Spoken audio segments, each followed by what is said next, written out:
Come on.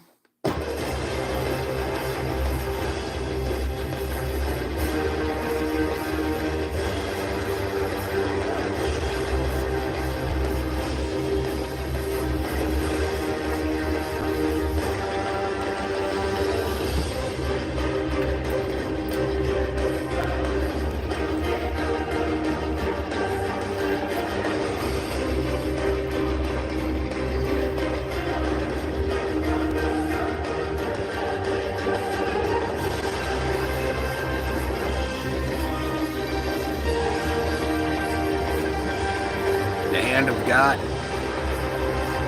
It's like the backhand.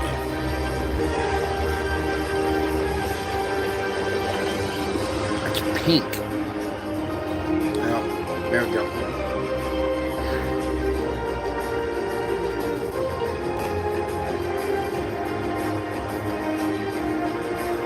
March 24th. That's our sandstorm that we've been reporting on for a while.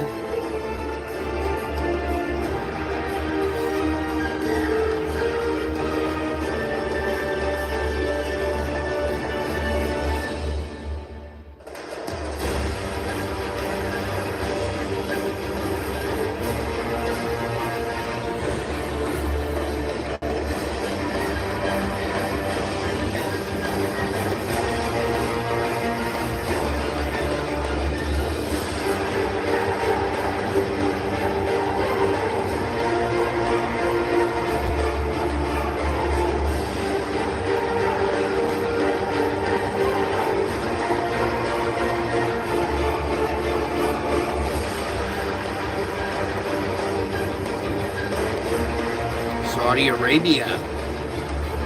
That's a sign.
Oregon coast.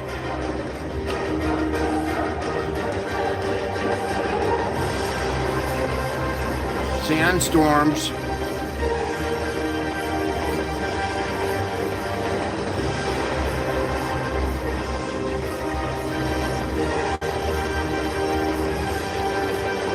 Oh.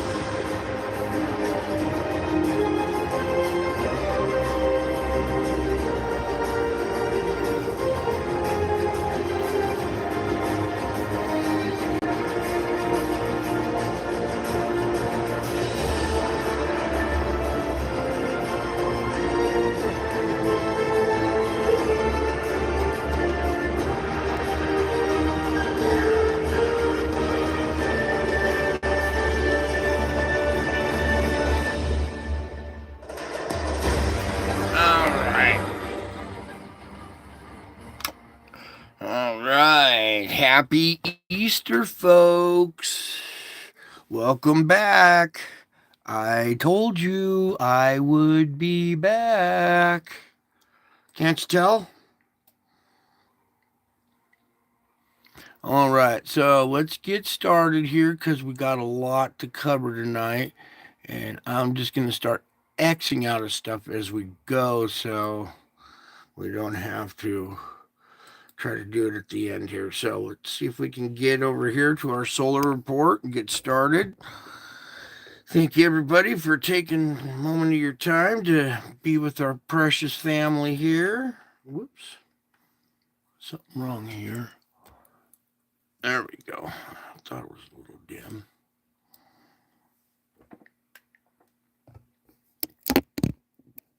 All right, sorry here. Just trying to get a little adjusted while we're waiting on the loop there. Okay, so here we go. March 30th, 2024, a day before Easter, okay?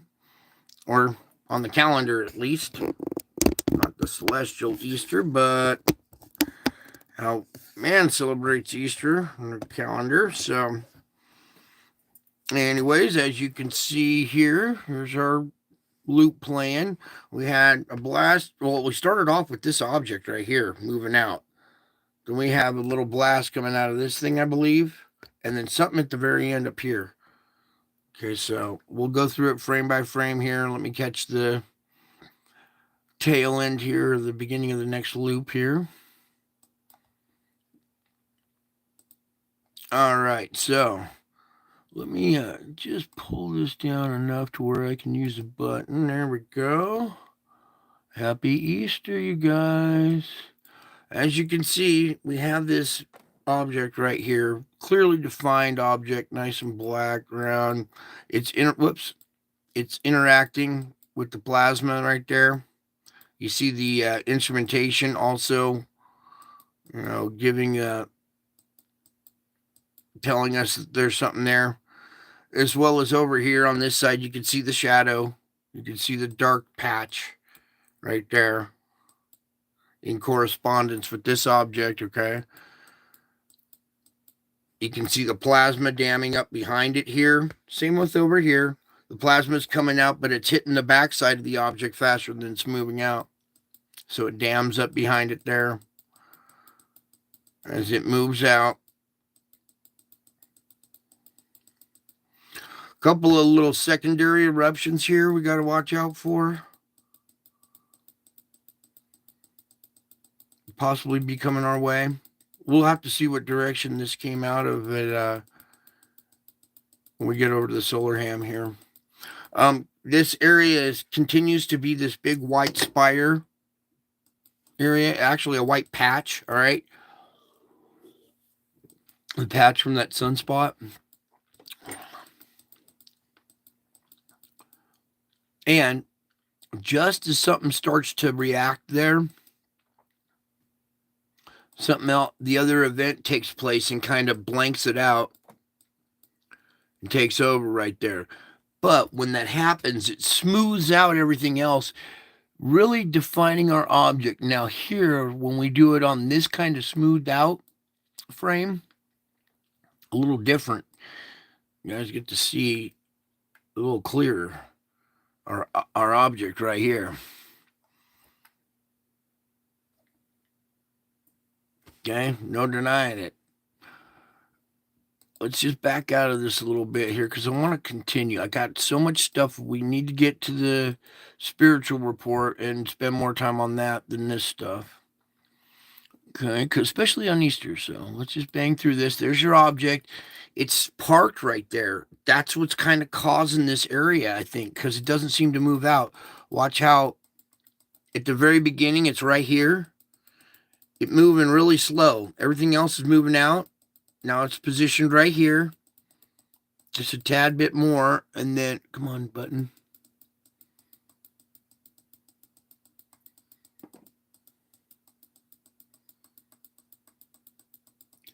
See, I think it just kind of, see it right there? It's still there. It's still kind of positioned there and stuff is flowing over it.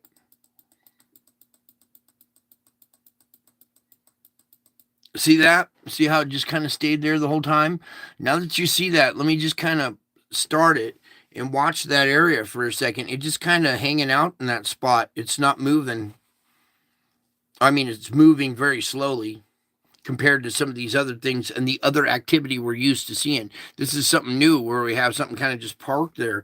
And it's probably the influence for all this spire activity coming off over here and could be what's causing the patch, the rough patch on the sun. Is this little thing has taken up orbit or whatever, positioned itself here close to the sun, and it's causing some activity in that region. Okay, you should come over here. You guys should be coming over here all the time and playing with this instrument. Be well versed at this instrument by now. All right, don't always wait for me. Sometimes it's important to come over here and check it out yourself. I know some of you do, so I'm just saying this is important. So don't. There's other people that report too, and they have different styles, which is good as long as it's bringing awareness. Okay. So there's your activity for today. All right. Now let's just keep moving on because I got a lot for you and you guys don't have much time.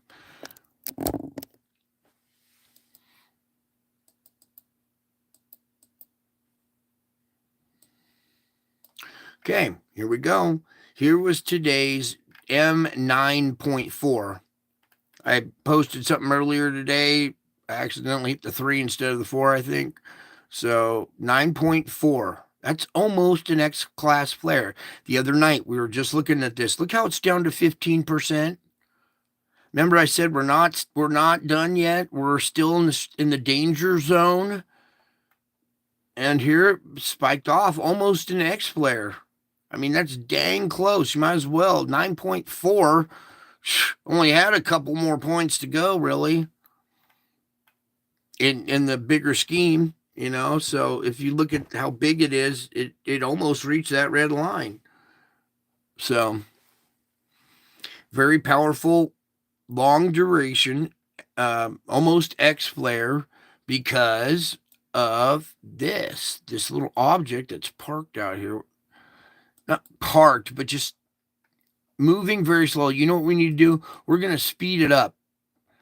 All right, we're super fast, and that thing is still just moving very slowly. Yeah, that's too fast. Let me slow it down a little bit.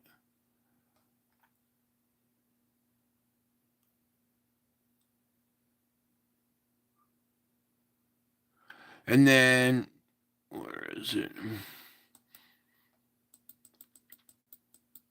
That one's really well defined right there.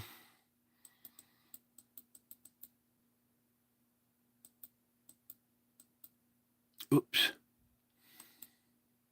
All right. Also, right here, well, let's just zoom in on this. I want to kind of point out 3 different things in this shot. All right. First of all, the round curvature original blast shape shockwave, okay, how it goes right across the middle of this spheroid, okay. Then we also have the red line that is another shockwave instrumentation that curves and goes around behind it. making a dent in the instrumentation, showing you that there's clearly an object right there, okay? And then you can see in between the blue and the red, you can see the backside, the black little backside of the spheroid popping out. And that's kind of crucial. Ooh, sorry. That's kind of crucial in these because now we have multiple pieces of evidence right here. We got all three different things all pointing at the same object right here. Okay, so obvious something going on there.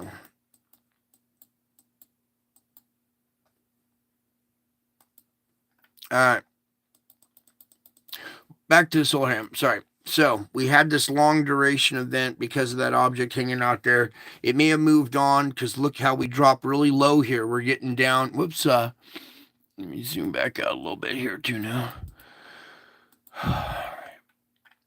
We're down at C 2.1 level right now. Okay. So we're just above the sea floor. The sun's kind of calm right now. That's change after all this bumpy road that we've been on and this big big jump at the end. It's like going down a bumpy mountain bike road and there's a big jump at the end.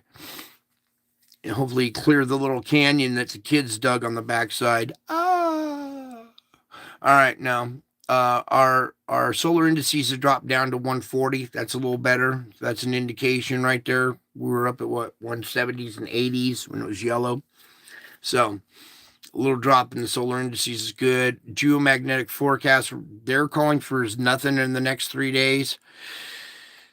It's hard to even follow anymore, but we'll just kind of do our best to keep up with that. Hopefully that is the case, but there might be some energy coming from this one or the X-Flare that came the other day, okay, that they think, just because they didn't see a CME come off of it doesn't mean there isn't energy still coming this way. All right. Anyways, there's your X-Flare, M-Flare, 9.4, 3.2. We still have 3615. It hasn't left yet. That's the one that just kicked out a goodbye kiss to us. All right. Here we go. Over here at your KP real quick. Let's get to that. See how we dropped way down here, the suppression event. Now we're climbing back up. What do you think is going to happen when the energy from that event that we just saw today comes our way? It's going to climb back up. But for right now, it's KP2, which is good. So you see our solar auroras are a little more vibrant right now. Okay, they're not yellow, but we got some healthy aurora going.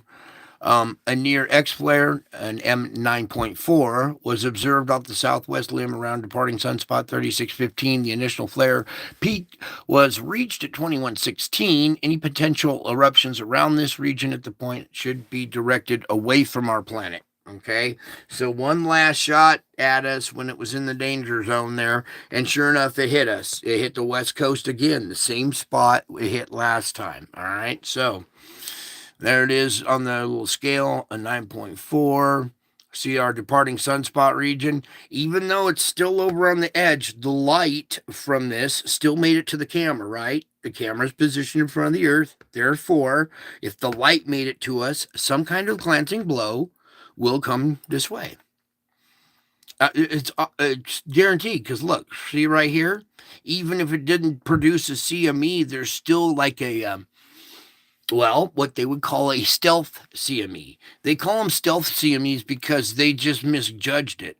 Now, I may be wrong, but this is a powerful shot out of the very powerful sunspot.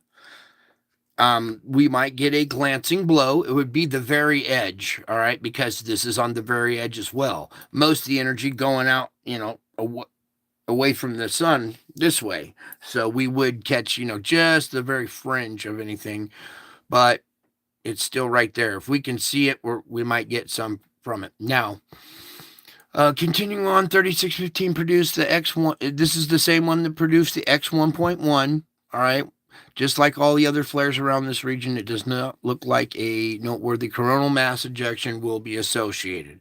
Okay, so they don't think there's going to be a CME with this one. But what was this, March 30th? So 3 days from now would be the second we would see something. Okay. And then there's also this X1, or not this. No, it was the other one that just went off over here the other day that they said that there was no CME either. So we'll see. We'll see on the magnetometer right here. We'll know if we get an impact or not. So that'll tell us what's going on for sure here in the next couple of days. All right. So meantime, let's get on over. Open up the tracker. I want to see if they got this thing, what they're tracking from today. Oh, sorry, you'll have to forgive me. I'm long, hard day. Oh, I got a titanium plate in my neck and 2 fused vertebrae, and that's all fine. But something else going on. My hand is going numb. It's annoying sometimes. Anyways, you can see shockwave from this latest one going away from us like this. Okay, what I'm trying to tell you, well, the very edge right here, this energy is still connected to our magnetic field line. All right, that thing was still in the danger zone. This shockwave can be broader. Okay, it went off right here. It can still reach us. All right, I pray I'm wrong. I hope it just normal like this, because we don't need any more energy. But when I see those ones off the side of the sun, sometimes they surprise. Okay, even when they think there's no CME attached, it surprises. So there's that chance there. We already had an R3 radio level blackout. Okay, from this latest, from this one, an R2. Sorry, R2 from our latest one. All right, so that's more energy being absorbed. And you know I am a bastard for, or a stickler for absorption. Now, if we can get out of that. Oh, wait, just come right back over here to this next one now. All right, so Solar Storm Radiation Watch, or Solar Radiation Storm Watch, from 3516 erupted again today, March 30th, producing the M9.4, only percentage points below Category X. All right. This flare will very likely produce a solar radiation storm in the hours ahead. And its current location near the sun's western limb, the sunspot is magnetically well connected to Earth, like we've talked about.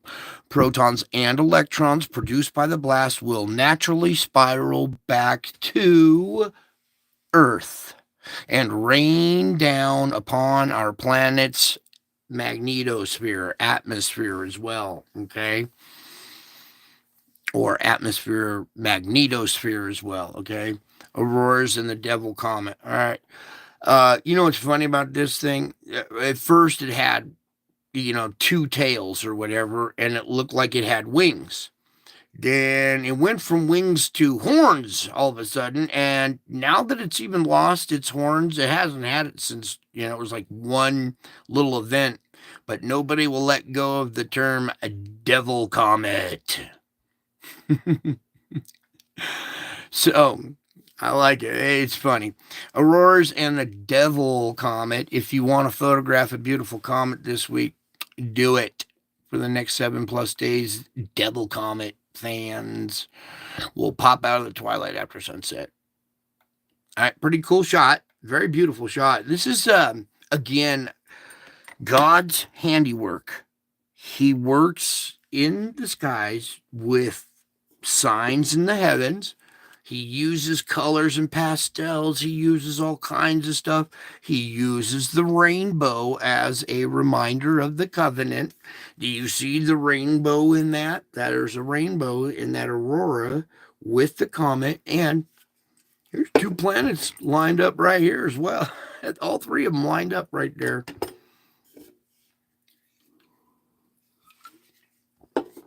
So, quite the shot. Fortunately, the auroras weren't too strong, allowing the delicate tail of the comet to be exposed. The delicate tail, not horns. It's not a devil comet.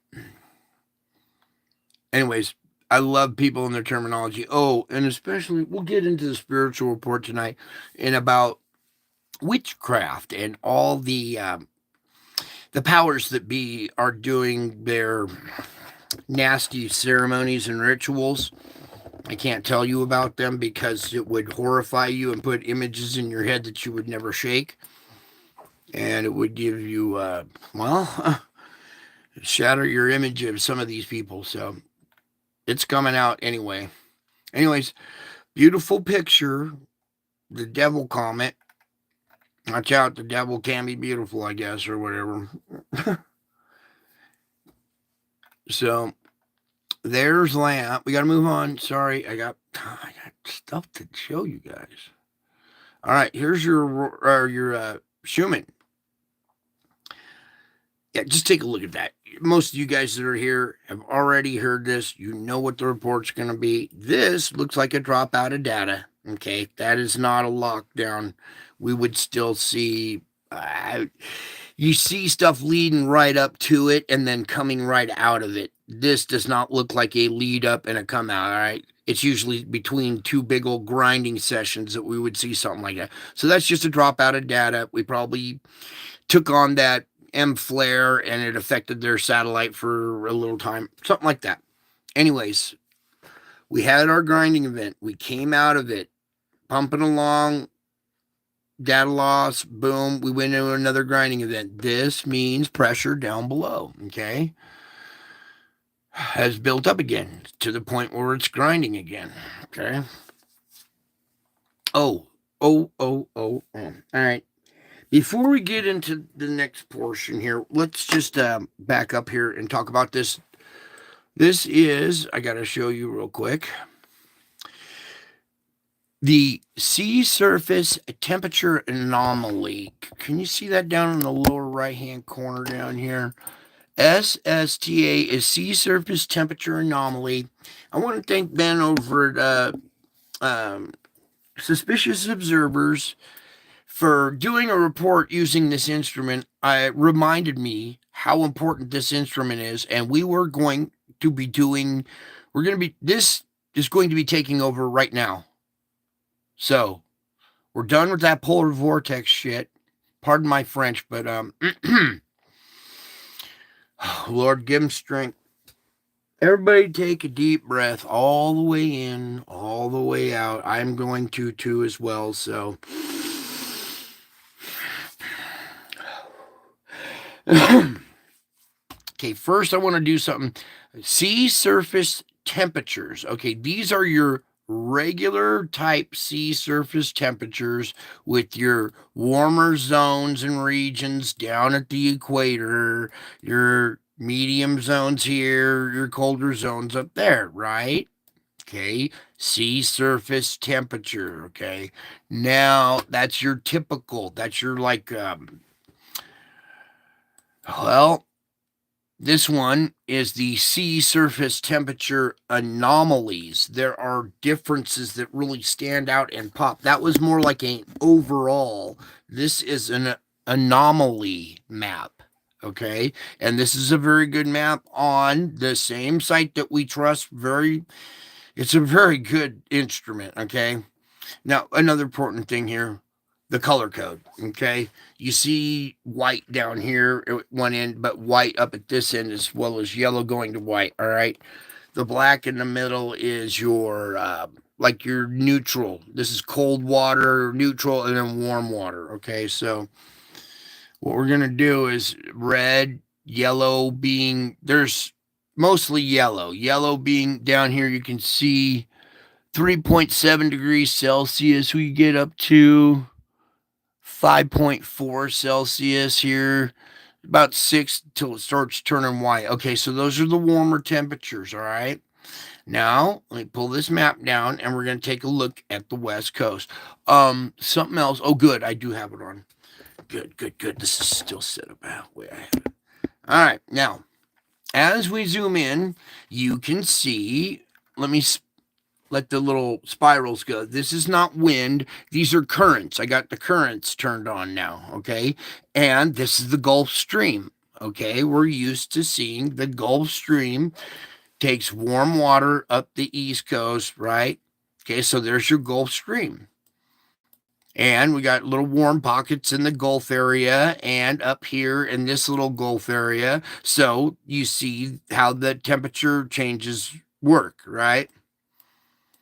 Okay, now we're going to come up here next to Iceland. Next to Iceland. Greenland, not Iceland. We're going over to Iceland as well. So let me just put it right there in between both of them. So Iceland and Greenland, we have this warm current going on up here. Look at this hot spot over here by Iceland and these hot spots off of it here.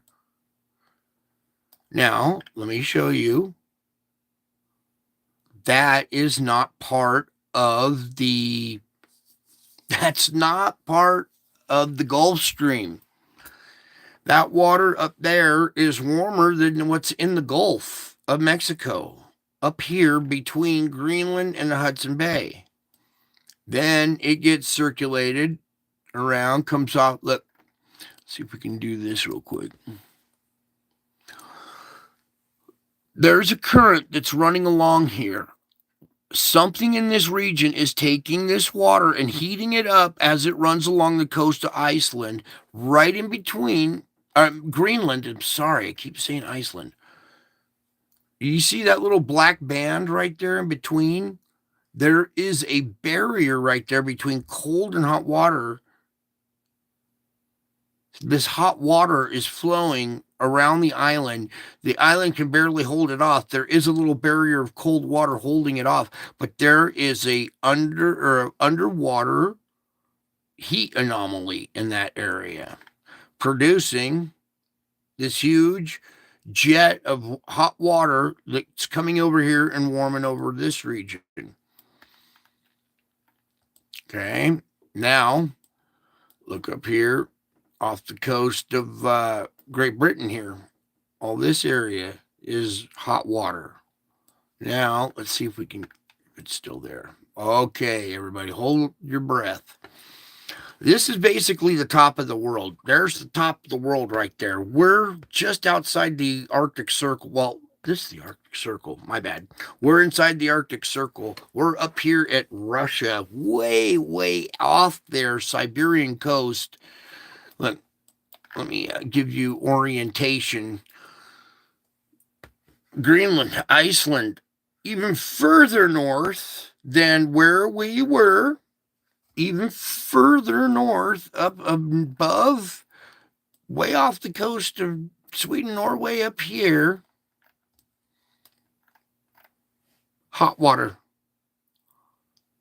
Hot water with a barrier right next to cold water. Okay, I want you guys, while I take a minute here, I want you to wrap your head around what you're looking at right there.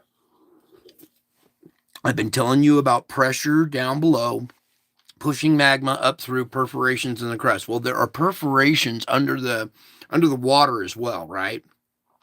And I forgot all about this tool that would show us heat plumes coming out from the ocean floor.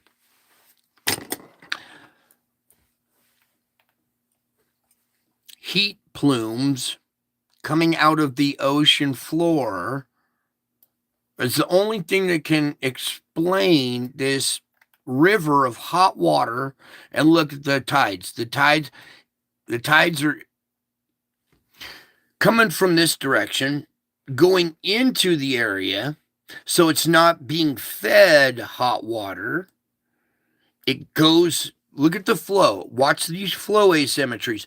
The flow comes in here kind of lukewarm, goes through this, and comes out the other side hot, making this piercing little tail effect.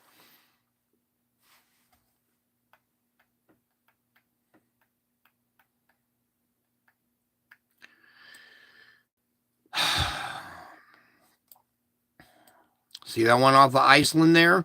We know there's magma at the surface. It's right here and offshore. We know there's magma at the surface and offshore. Look where else it is.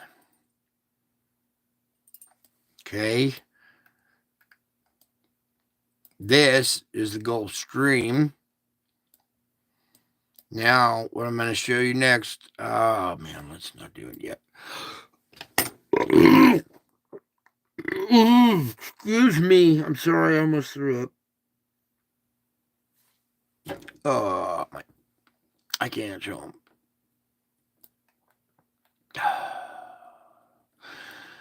Yeah. All right, here goes. This area out here where we're talking about the biggest volcano in the world, I should have thought to come to this instrument a long time ago. And thank you, Ben, for reminding me about our sea surface temperature anomalies. I'll be right back. You guys look at that for a minute. Oh, you have to remember, Lord, give him strength, give him courage. Truth. I'll be right back. Oh, give me strength and courage too, Lord. Making through this here. Well, this is Tamumasi out here in the Pacific. That's all hot water, way up at high latitudes. There is no Gulf Stream in this area. Look at the coast of Japan. That's white in there, okay? That's the one spot on the whole planet that has white. And this magma that close to the surface and this hot water has created its own current, its own little vortex current right there. Everybody hold on to Japan. Look out, Japan. That is serious. And this is concerning, very concerning. See it from further back now. Down here in this region as well, we have underwater hotspots that are showing up. Some of this stuff at the equator is equatorial hot water. That's where we should be seeing stuff, is in these between the tropics, right? Maybe in the Gulf Stream going up, but clear up here at the top of the world, heat plumes like that intense with barriers and currents separating them. Look how defined.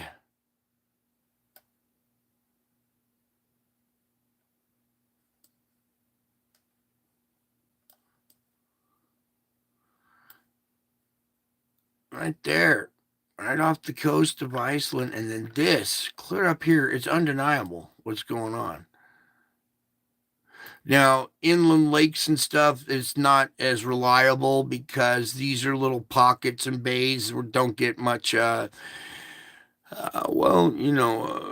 flow. So you get hot, warmer pockets and stuff. So for inland, it's not very reliable. But out here in the ocean, you can see what's going on there. Oh my God, my stomach.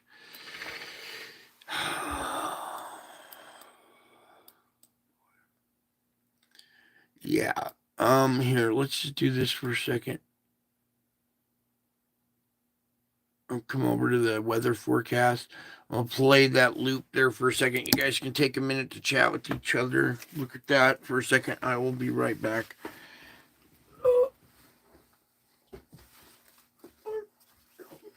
Bathroom.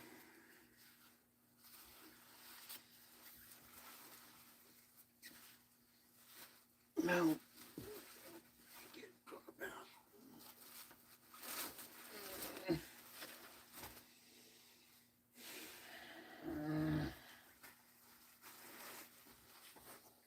Hang on, I'll be right back.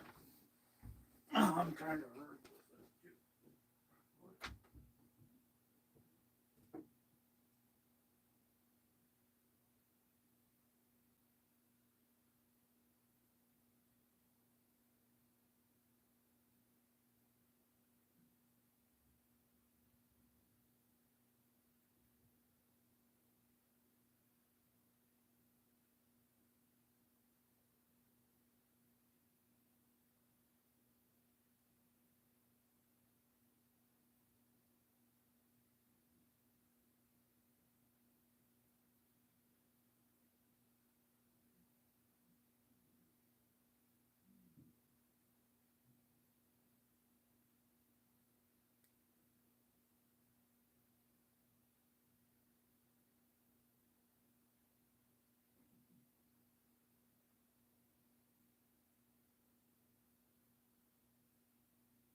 Okay.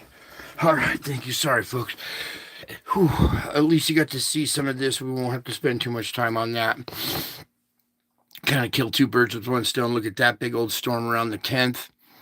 Okay, we'll get to this here in a minute. Let's back up to where we were now. So all these temperature anomalies, this is not good. Off the coast of Japan right here, this is where we had the big quake. All right, the biggest quake of most of your lifetimes. Out of everybody in this audience, I guarantee you the biggest quake you've ever seen in your life came off of this region right here. And this is a hot water plume that's forming off the coast right there.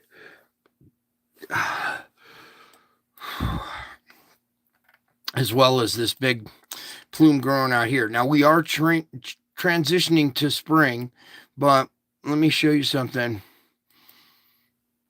about the weather temperatures up there at the regular, without the anomalies. Okay, so it's not hot water. It's not like this, like El Nino, like we're supposed to be seeing, or this is their the end of their summertime. So the hot water's still down below the equator.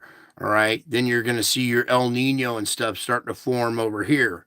Okay, it's in transition right now, but way up here, out in the middle of the Pacific, up here where all the cold water is coming off the, Alaska, the northern Pacific. Let me change it back. I want you to keep your eyes right on that spot. Okay, and it almost looks like an okay sign, okay. So that is going to be part of our new report, the surface temperature anomalies, okay? Especially with what's going on up here at the top of the world, where this is, got some explaining to do. All right, and the barriers are very, very defined. There's hot water flowing right next to cold water, and it's creating strong currents and dividing lines. That's what salt water would do. So hold on tight, folks. We got another thing that'll show us indication of pressure down below. Okay, now let's get back to basics here. The wind, polar vortex. Okay, very weak now, dying out. You can see it petering out here. It's not even much of a vortex anymore. Everything's kind of jumbled, little vortexes. It is really changed over the last couple of weeks from multiple vortexes to just kind of petering out now, because we're going into spring. What's happening is the southern hemisphere is getting a stronger polar vortex, and here we are at the end of the age of Pisces, going into the age of Aquarius, and we got this Pisces symbol on the bottom of the planet here, kind of like the yin yang type thing. Anyways, there's the southern polar vortex growing in strength with two inflows. Okay, so ours is kind of petering out. Let's just go ahead and cut to the chase here, get it all positioned. There's your transition zone. Okay, it's firing up. See this loop coming way. Let me take this out real quick. See this ridge growing right here? It's taking everything, shunting it way up and making it come down. That's all the cold air, cold water up there, taking that cold air and bringing it way down here, mixing it with the warm air. See how this warm air is rotating into it right here? Okay, so we got this feed right next to it. This is coming together with this, and you see how it's going to affect this region. That's your transition zone. Now watch what it does to the jet stream. Whoops. To the jet stream here. I kind of position it here out of the way of the box. So there's your according jet stream. I heard somebody say it. You need some toilet paper now?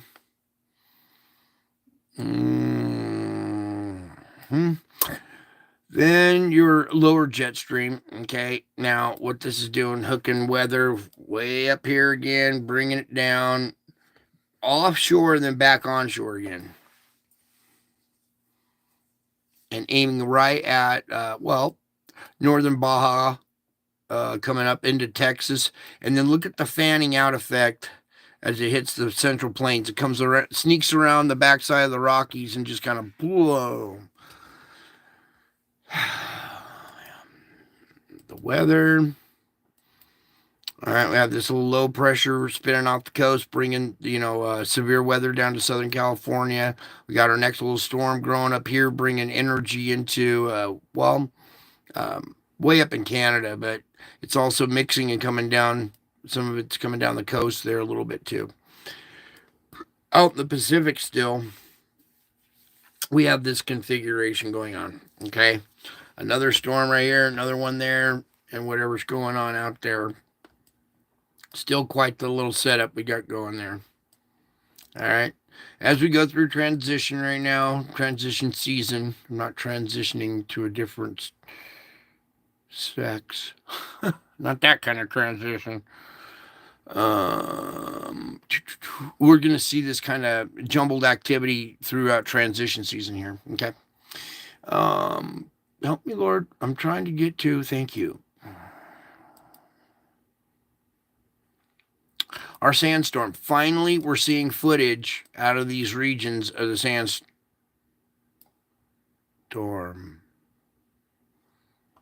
Good Lord. Have mercy.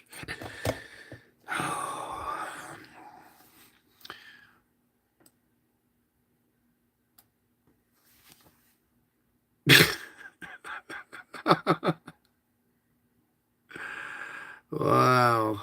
That is nuts. It almost looks like it says is or JS. Should be JC. Jesus Christ. But look at that. What the is? Yes, he is. Unbelievable. Look at this, you guys. That's so huge. No wonder why there are reports coming in finally of, the sandstorms and stuff. This is getting off the hook. We're way up here now in Sweden, Norway. This is a sandstorm up here in Norway. And this is all desert sand, mind you, that came off of the Sahara down here in Africa. The continent is migrating. Imagine how much tonnage of sand from the desert is going to wind up on the streets and in the fields in these areas. Look at that. What is this S thing? Just Jesus is. Or it could be 5 and it could be 15. I don't know. What is it, Lord? It is. It is what it is. Well, it is what it is. Isn't it? It is what it is. Isn't it? Yeah. Huge sample. I don't even.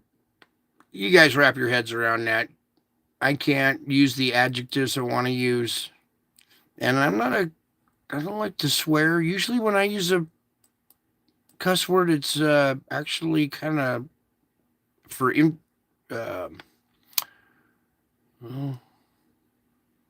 as an adjective to show the influence, the passion.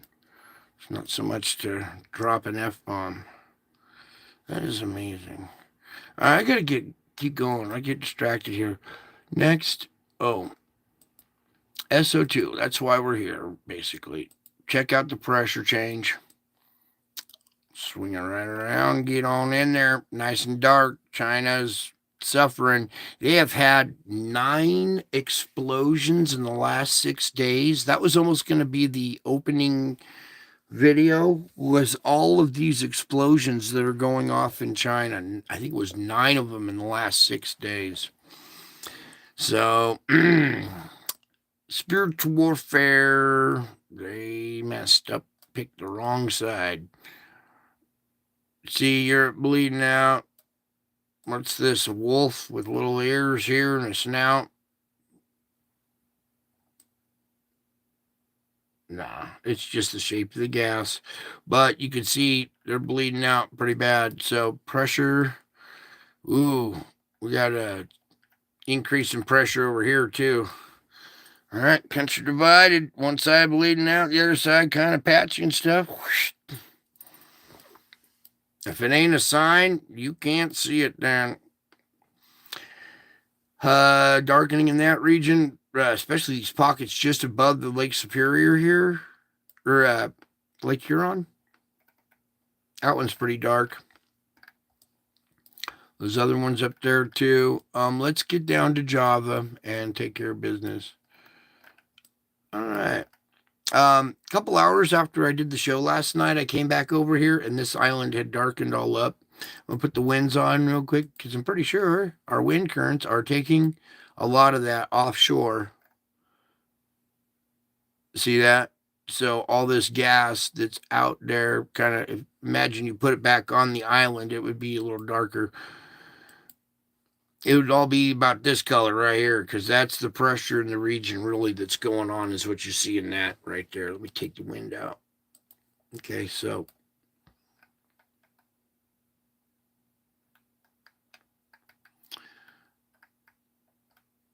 fulcrum points real quick. Yeah, see how three of them are standing out? 1, 2, 3. This one's very dominant, but you can make out the other two pretty well. And then we had another one up here. I think it was this spot right here that had darkened up yesterday, but is lightened up. That one or this one. Maybe it was that one.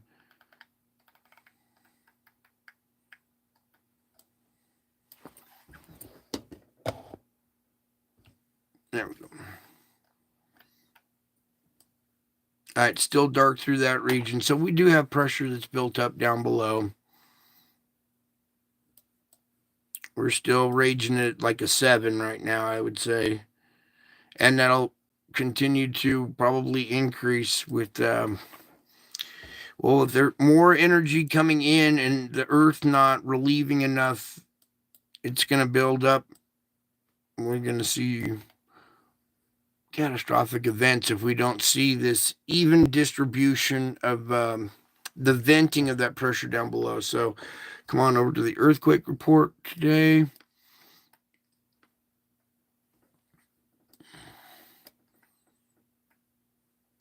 Come on over here to our deep region. All right, there was nothing right next to Fiji here. So these quakes right here. Please, Lord.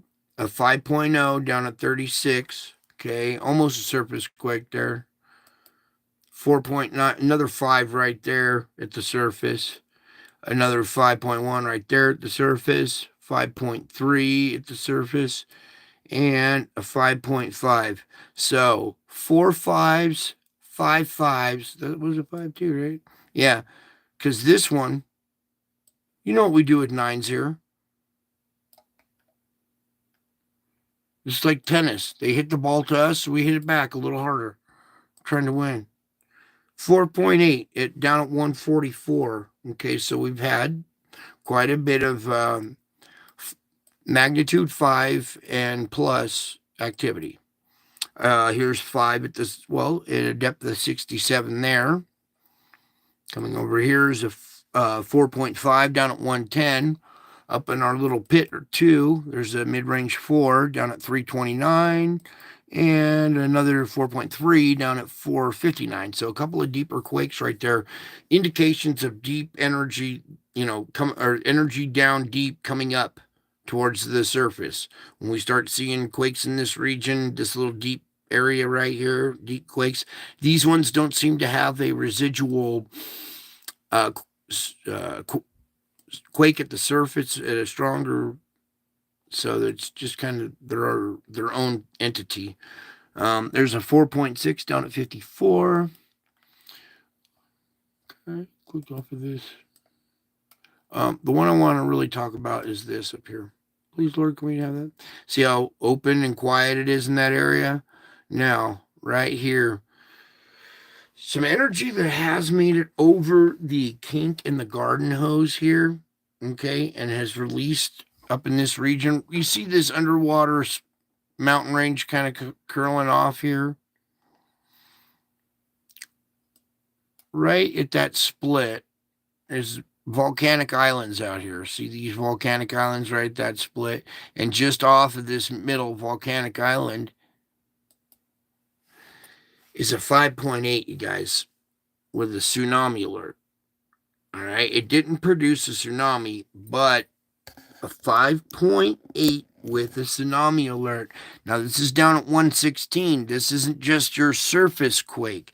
This is energy down a little bit down below, but it's a 5.8, and it was enough to set off a tsunami, warning or whatever. We know this could have been stronger. They always kind of downgrade them. So we're talking possible 6 and, around that 5.8 to 6 energy that has now made it over this way. I expect to possibly see something go off over the fulcrum point here, possibly a flurry of quakes to diminish this, or it could just jump right over. Okay, so I want to, from here on out, we need all magnitude. Thank you, Lord. Okay, now see how we have all these. Please pull it down.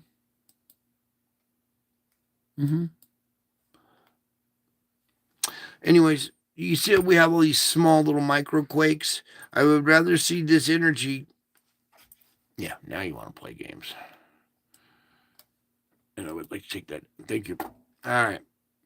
All these little microquakes, I'd rather see a bunch of little microquakes in this area diminish some of that energy coming in. So possible mid-range 5 to 6 energy could come down into the Juan de Fuca. All right, the Juan de Fuca is all locked and loaded. It's nice and quiet, not locked and loaded, but it's nice and quiet right now, ready for any energy to come in. Here at the fulcrum point, you can see just a little hesitation here. There's a 2.5 here down at 14. Our weak spot here at the geysers, actually in white, it gives it a little bit better idea of the little micro quake swarm that's going on in this region that helps diffuse that energy. All right. But very quiet along the San Andreas, northern San Andreas, the whole thing today. All right.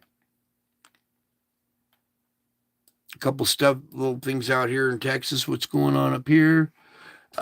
Ohio, a 3.0 and Maple Ridge, Ohio. Okay.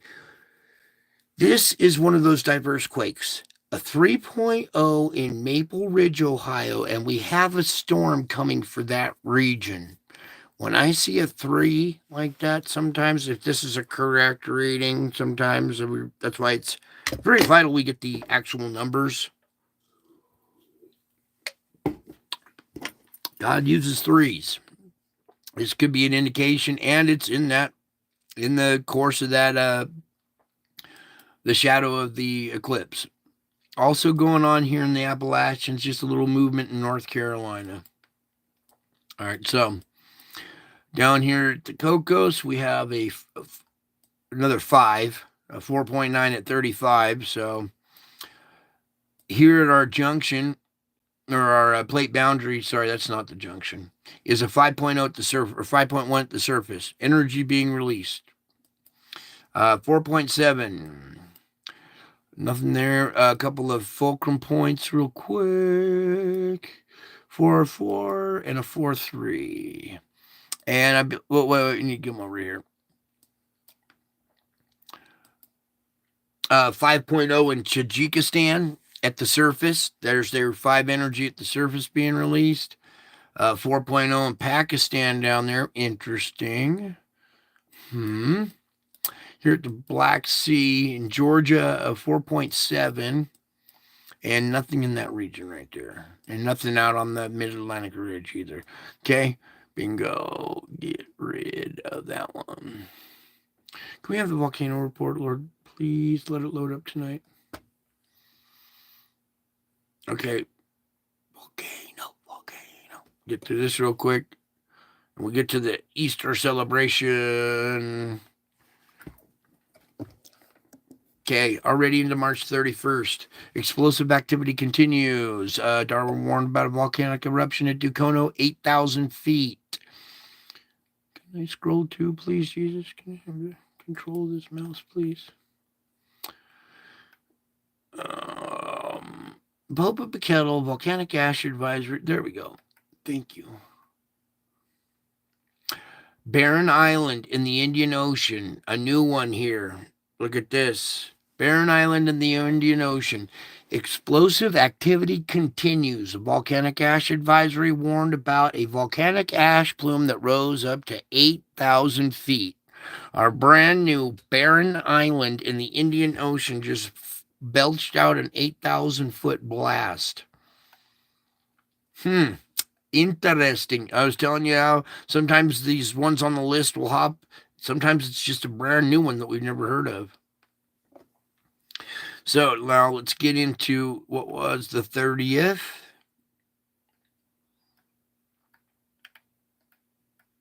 Okay. Ebu, 7,000 feet. Luatobi, reaching unknown height. Unknown. It was so high, it was unknown. All right. Semeru, 14,000 feet. Now, this is on the island of Java. This is like its maxed out height is 14,000. So it's pumping out a lot of pressure there. Here's Dukono, 8,000 feet. Popocatépetl, unknown composition.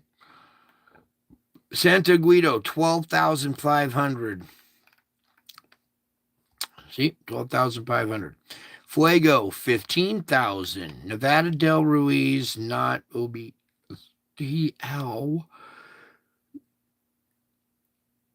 Sangay, 20,000 feet. Reventador, 16,000 feet. Sabancaya, here we go, 24,000 feet. That's pretty high. Barren Island in the Indian Ocean. A new effusive phase commenced at the volcano recently, likely within the last 48 hours or so. Geez, it was like within the last 48 hours I was telling you to watch out for new volcanoes coming online. I'm not trying to be a told you so. I'm trying to say I was kind of hinting towards stuff like this happening. All right, a new batch of magma rose in the conduit and arrived in the summit crater. A new batch of magma rose in the conduit and arrived in the summit crater, resulting in a new lava flow and glowing rock falls descending through the southern flank. Wow. And a 8,000-foot blast. Impressive. I want to learn more about this little guy. Oh, that was all? Go back. No. Please, Lord, can we close out this? Thank you. I thought they were going to tell us something important. There wasn't much important on there. I was looking for a tad bit more on that, but see what happens when you try to read more? They just don't want you reading more. Okay, volcanic ash advisory Darwin registered. The ash emission dissipating northwest to an estimated altitude of 2.4 kilometers. Okay, there we go, 2.4 kilometers out of our new barren island in the Indian Ocean. Okay. Forecast. Stop. Back up. They already got to see the loop. Current conditions, March 30th. There we go. Let me slide into position there. All right. Nighttime of the 30th. Morning of the 31st. Noon. Convection. Nighttime. Chance of a little slight right there. Right around that spot in Ohio. Morning of the 1st. Noon. Convection. Nighttime. April Fools, there's going to be nighttime thunderstorms and tornadoes possibly in Illinois and Indiana, even back down into Missouri, Arkansas, Oklahoma. You could go down into Texas. There's stuff over here in Texas as well. So, all right. And this could move. This could change position. It could travel a little bit further north. It could erupt a little further east. So, everybody in this target zone, the night of the April 1st, no fooling. Because I'm not fooling. No, da-na-na, fooling. Nope, we're not fooling. That's going to be a nasty thunderstorm at night time, April 1st. There is the morning of April 2nd, Indiana, Ohio. That spot in Ohio where we had the earthquake is now going to be getting hit with a tornado. And the morning of the 2nd, hopefully not, but that looks pretty gnarly right there. Morning of the 2nd, Indiana, Ohio, going up into Pennsylvania or, well, Virginia, West Virginia. Now, this will be the noon time of the 2nd. Let me back up. Morning, or no, nighttime, morning of the 2nd, noon. See how it splits right here in the middle? We got two. Convection. That one heads offshore. This one wrap it up into a whole nother new low of its own. Nighttime. That's a 984. Lord, help me, please. Yeah, category 1. 979. That's on the verge of a category 2, I think. Yeah, actually, 979 is a category 2. That's the very low end of a category 2. So you see this big storm curling up right here. This thing means business. It's going to lay down some tornadoes in the morning through the noontime. It'll have two different segments. This one takes over while that one shunts off shore. Watch out in the tail down here too. The nighttime of the 2nd. Wow, morning of the 3rd. We're talking category 2 in the morning. Noontime 977. 977. Yeah, that's well inside of a category 2. Now we're talking wind speeds, blizzard conditions here. These high winds and snow at the same time. It's going to be a very, very, very powerful storm. We still got little bands of instability and chances for pop-up thunderstorms and that. Look at this. This is going to be the convection of the 3rd.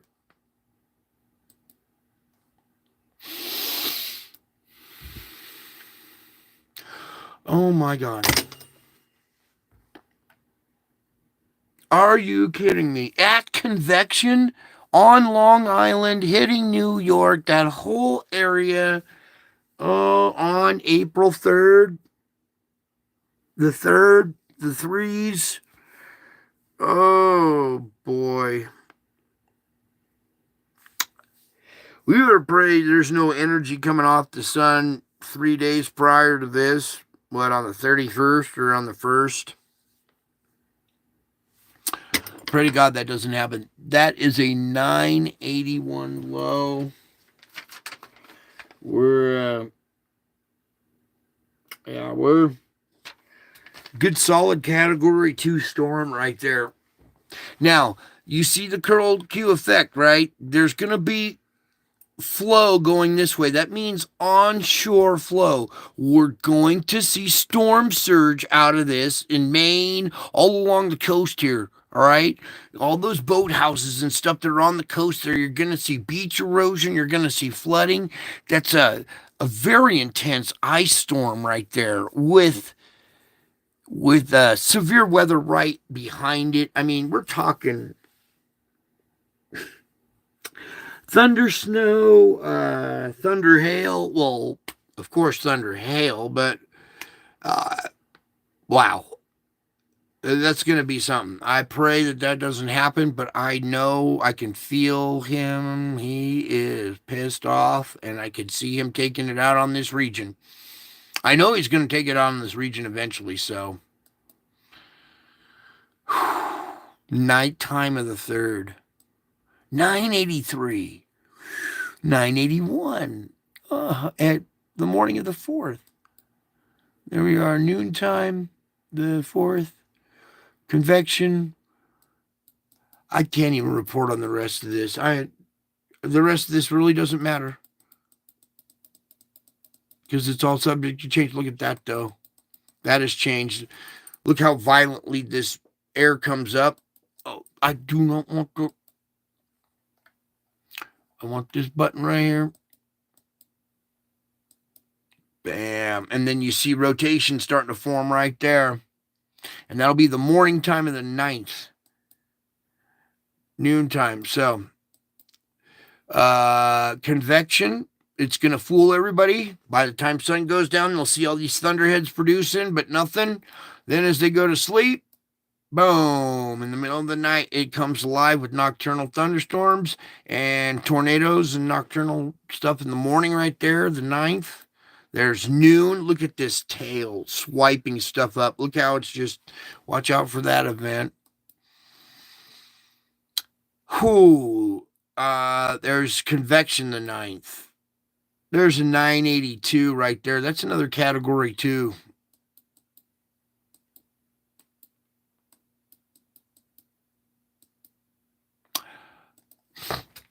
This is the day of the eclipse. Okay, here's the path of the eclipse going right through there.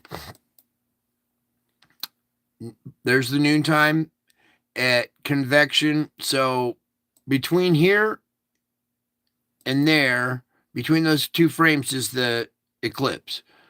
So we'll see about cloud cover through that. But then after that eclipse passes, all hell breaks loose. Then it goes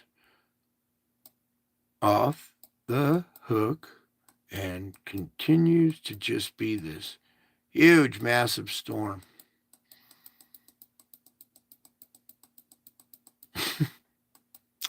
So if you go to that eclipse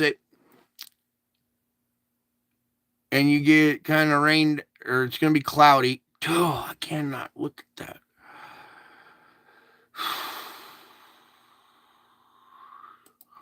Whoops.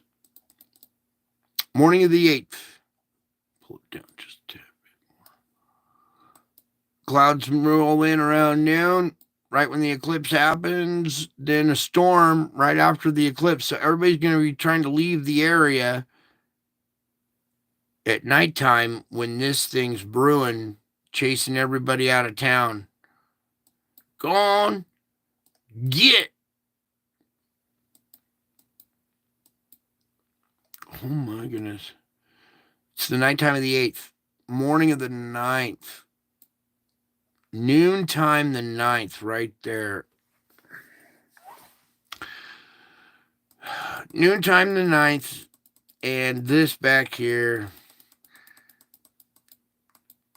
This storm is going to knock power out. It's going to be a nor'easter that's one of them classic damaging ones right there.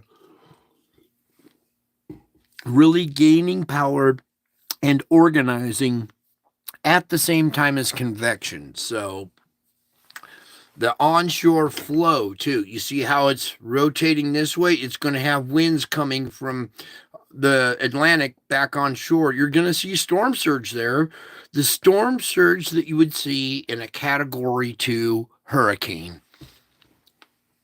That's a category 2 nor'easter, springtime land hurricane, whatever you want to call it. All right. And that's impact right there. Convection on April 3rd. And that's right around the corner. That's very close. Those projections are scarily close. Okay, that's it for all of that. Can we X out of some of these instruments and get into the spiritual report tonight? And we are going to have a nice time tonight. All right, first, let's start here. The image that we always read to here was captured 4 years ago tomorrow on Easter. Okay. So this is the going to be the 4-year anniversary The day before this, which would have been today, was that cloud that dropped out of the sky with the dragon in it. All right. So tomorrow I'll probably be out taking some pictures and we'll see what we capture this Easter. Okay.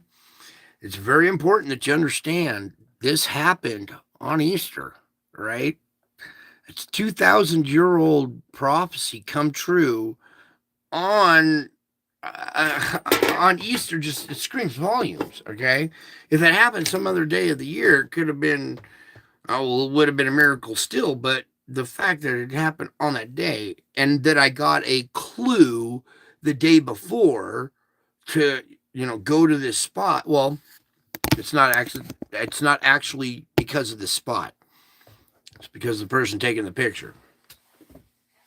Anyways, our 4-year anniversary of our Lord and Savior fulfilling a 2,000-year-old prophecy on Easter. Okay, so happy Easter, everybody.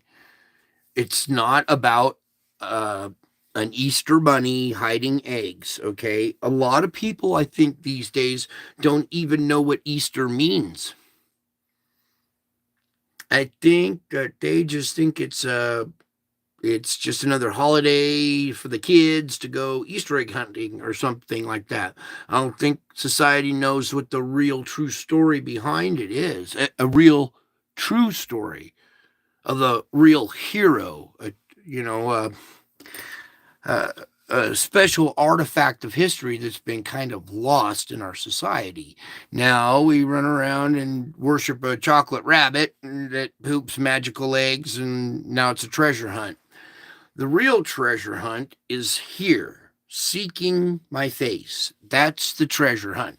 When you seek my face, all sorts of little treasures pop out of the world at you. All right. And you'll see them. You're like, whoa, I wasn't expecting that. That's a little treasure. It's a little gift. It's a little, like a little, the token Easter egg or whatever, part of the treasure. Okay, when you believe and you know that there's hidden treasure in Jesus, then you could look at it that way. But it's just this time of the year is really hard for me, especially when I'm walking around in the stores and I see Easter bunnies and chocolate rabbits and all this other stuff. It's actually Resurrection Day. That's the day that Jesus said, hey, I'm the Son of God. I'm going to die and I'll be back in 3 days. And everybody like, yeah, right. See it in 3 days. Then he comes back in 3 days and knocks the world for a loop. Well, that's impossible coming back from death. Well, I told you I was. I told you I'd be back. And he fulfilled that. And that's how we know that the spiritual realm exists. That's how we know who our king is, too. All right. Anyway, such a special day for tomorrow. And I'm so happy for you guys. Even though we celebrate kind of the wrong day, but that'll all get straightened out in the spiritual realm here real soon. Alright, so we got that beautiful image. And then there was all kinds of other stuff I wanted to bring today too. We're gonna also hold that one. We have this one as well. Okay. One of our latest captures. It's a real event. Whoops. I want theater. I don't want this up there. Let's stretch out a little bit more. There we go. So I got that one pulled up for us tonight. Another one I want to pull up. You get some more instruments out of the way.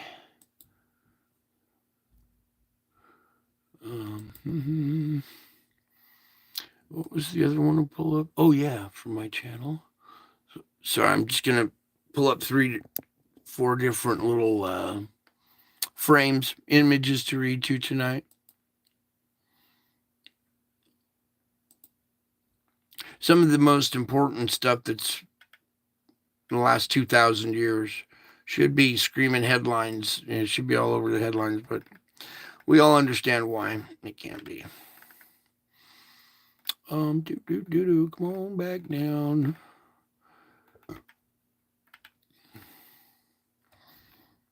This is another one of my favorites here.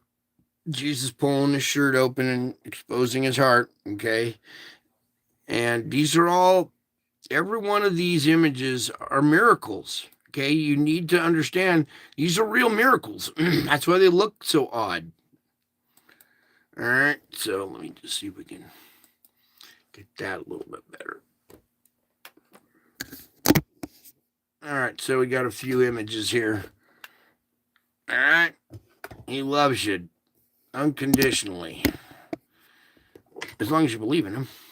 Okay, so there's a few frames to kind of look at there. You'll see me coming in the clouds with power and great glory. All right, so there's a few of them. What was the other one? Oh, we need to do the one where he's walking through the clouds too. Give me a second here. You guys are so patient. I'm trying to make this a good experience for our spiritual report. I was trying to get this stuff uploaded earlier, but all the instruments would have jammed, so I'm just doing it this way. That way we don't have to fight all kinds of headache. It was where was it again? Oh, well, what was the best one? Was on oh, that's right. That Impossible channel.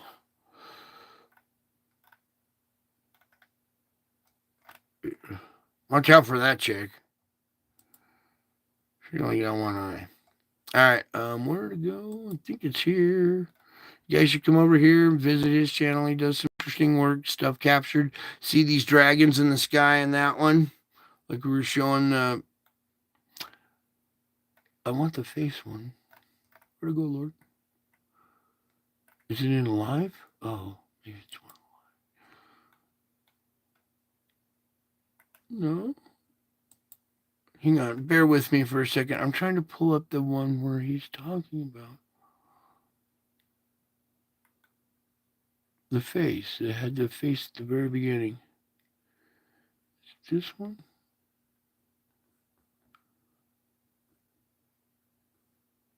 Ah!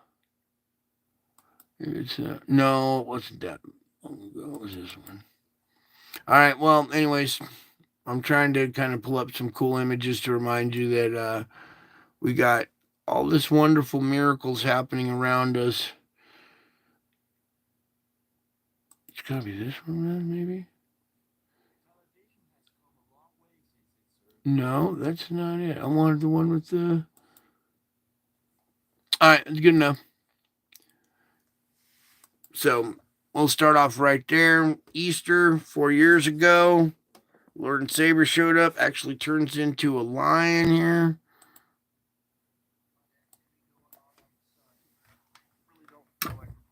Stuff right now. Actually, I want to go back and revisit an event that happened earlier this year, 2020, around Easter, when I captured what appears to be Jesus in the clouds here. So I need you to tilt your head to the right about 45 degrees, and here's an eye, his other eye, his nose, his mouth, his chin and beard, his hair flowing back like this, and you can make out a crown up here above his head. All right. In that other clip, it was the Jesus walking in the clouds there with the lightning, and there were some EVPs that were captured there.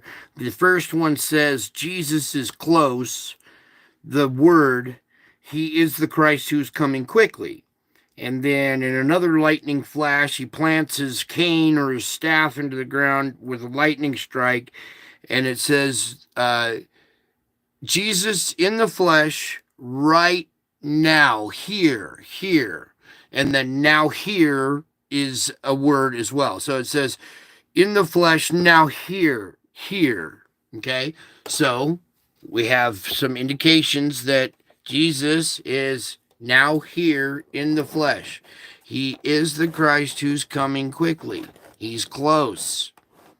Okay, all of those messages were in that lightning strike video. All right, I was going to try to pull that up and make that part of this, but let's just get into this this session here. Okay, now it's important that you relax during this part of the show. All right, we showed you some disturbing news All this information, when you finally wrap your head around it, is very disturbing.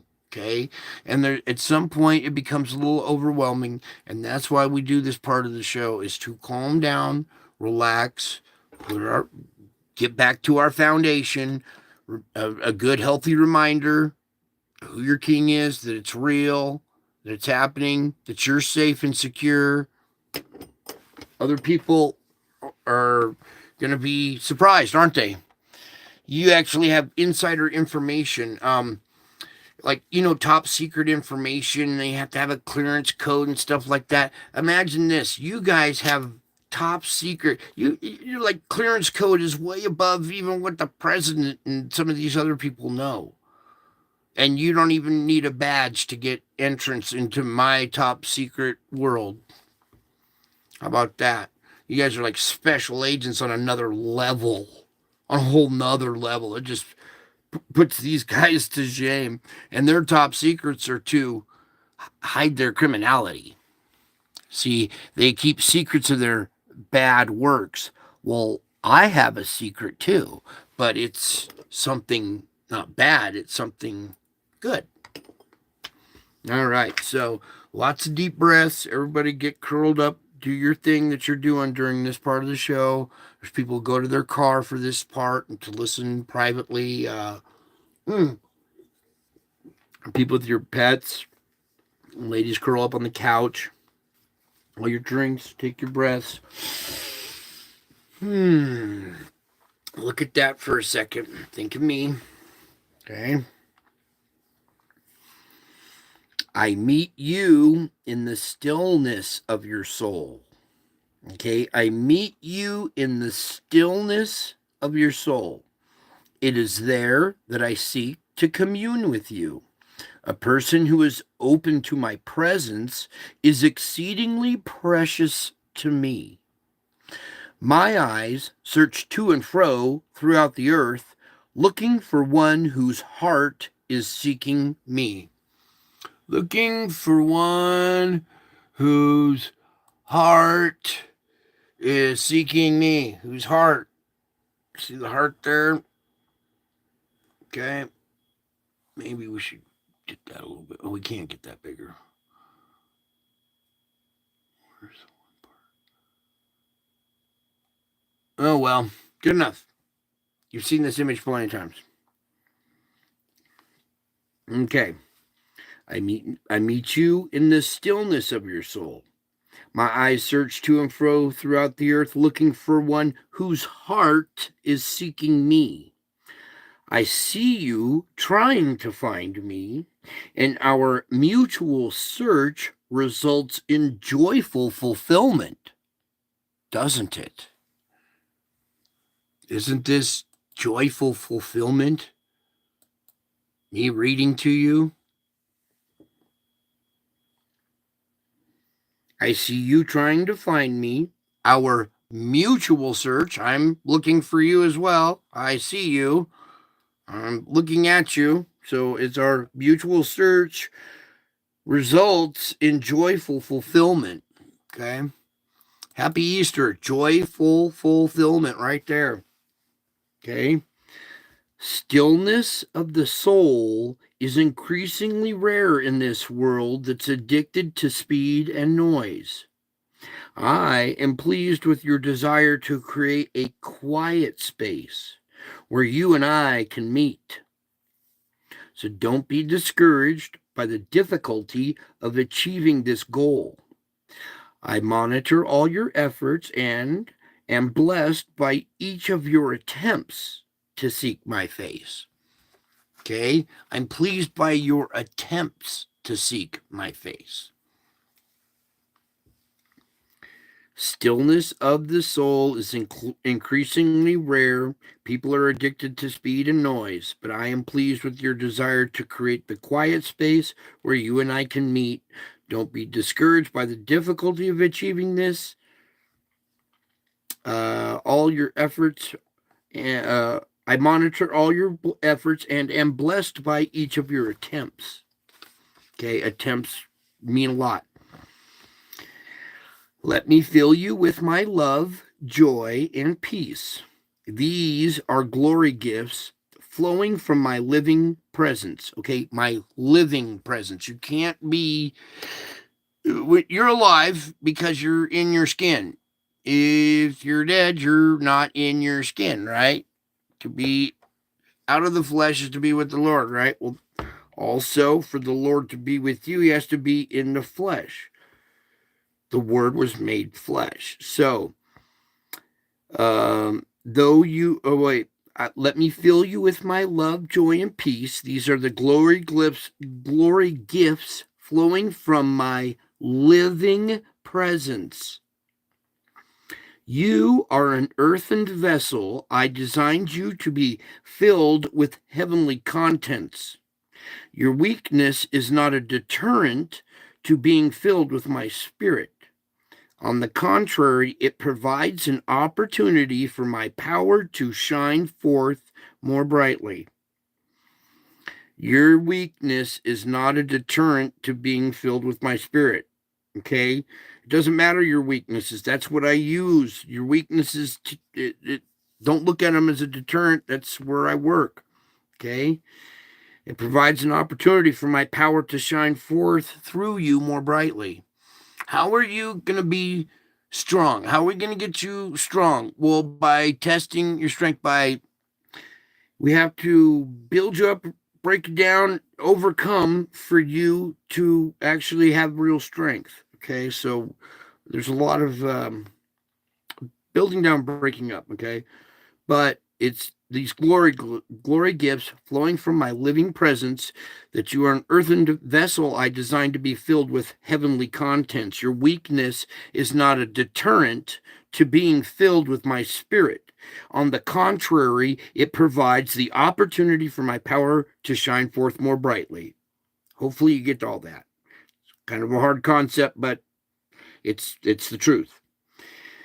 So as you go through each day, trust me to provide the strength that you need moment by moment. Don't waste energy. I need a sip here. Hang on.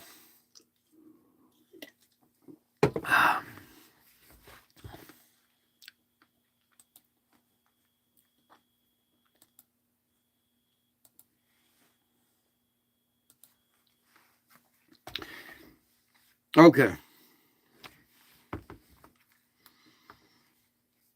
As you go through each day, trust me to provide the strength that you need moment by moment. Don't waste energy wondering whether you are adequate for today's journey. My spirit within you is more than sufficient to handle whatever this day may bring. That is the basis for your confidence. Is my spirit within you that's sufficient to handle whatever each day brings? Is the basis for your confidence.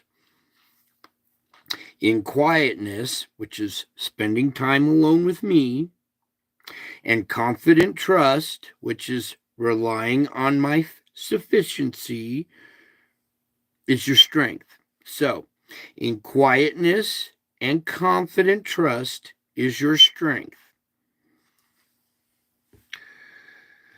Bring me the sacrifice of thanksgiving. Take nothing for granted, not even the rising sun. Before Satan tempted Eve in the Garden of Eden, thankfulness was as natural as breathing. Satan's temptation involved pointing Eve to one thing that was forbidden to her. The garden was filled with luscious, desirable fruits, but Eve focused on the one fruit she couldn't have, rather than being thankful for the many things that came freely or that were freely available. That's where a lot of people miss out in life. They want all the things that they can't have, and yet they're not thankful for all the things that they do. It's not until you're homeless and you're out in a tent in nature that you realize how important a bathroom is, how important heat is, that you stay warm and dry, roof over your head. There's a lot of things that happen when you become homeless. You get a whole new perspective on the world, okay? But you still have someone watching over you, Okay.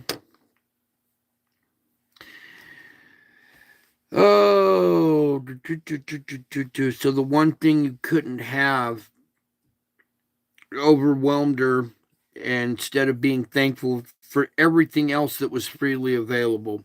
So that negative focus darkened her mind, and she succumbed to temptation. Do you see how that works? She was tempted of the one thing she couldn't have. Instead of saying, "Oh well, there's a million other things I can." Nope. All those million other things became invisible because there was that one thing, that one thing. Oh, why that one thing? Just drop it. Move on. Be thankful for all the other stuff you got. Roof over your head. Shoot, I got a shattered hip. Imagine what it's like sleeping on the dirt. It hurts your hip. So be thankful for a mattress and blankets and a pillow. And there's just all kinds of things to be thankful for. And as I do my prayers, I start to thank for this. Thank you for the protection. Thank you for, wait a second, stop. Thank you for the sacrifice, because if it wasn't for that, none of these things that I'm thanking for you for would have been possible. So all the things that I'm really thanking you for are the blessings that came from your sacrifice, Jesus. So ultimately, thank you for your sacrifice and all the blessings, like the roof, the mattress, the pillows. You start being thankful, and you look at all the things that you have. It changes your perspective on the world. It changes your mindset, so you aren't selfish, self-centered. You're more what's the term I'm looking for? Help me, Lord. You want to help other people. I'll get to that part here later. I got it buried in my notes here. Yeah. Back to business here. Okay. That kind of negative focus can darken your mind, and you'll be succumbed to temptation. But when you focus on what you don't have or on situations that displease you, your mind also becomes darkened. You take for granted life, salvation, sunshine, flowers, and countless other gifts that are from me. You look for what is wrong and refuse to enjoy life until that is fixed. How many of us are guilty of that? Hmm. And they get you're always looking for what is wrong, and you refuse to enjoy life until that one wrong thing is fixed. Nothing else can proceed on. No. Everything comes to a screeching halt, and your life is miserable until that one wrong thing is fixed. Let it go. There's other stuff to work on in life. There are other things going on in the background.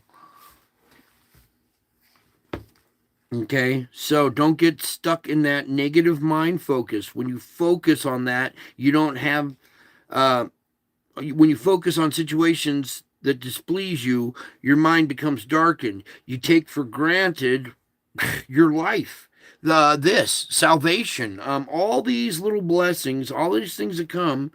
You look for what is wrong instead and refuse. You get this mindset where you refuse to enjoy life until that one little thing is fixed. You got to change that mind. We're trying to clean your mind. I'm not trying to brainwash you. I'm actually taking it and cleaning out all the junk that's in there. Swamp gas. Whoa. Oh yeah, swamp gas. Hang on, I gotta write that down real quick. Not swamp gas in your. Well, yeah, you do have swamp gas in your brain.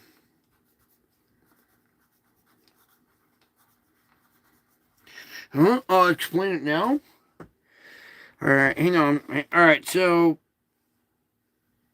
All right, let me hold off right there. So, swamp gas. I heard the term swamp gas. I was just flipping through channels, and, it's just one word that popped through on a radio station.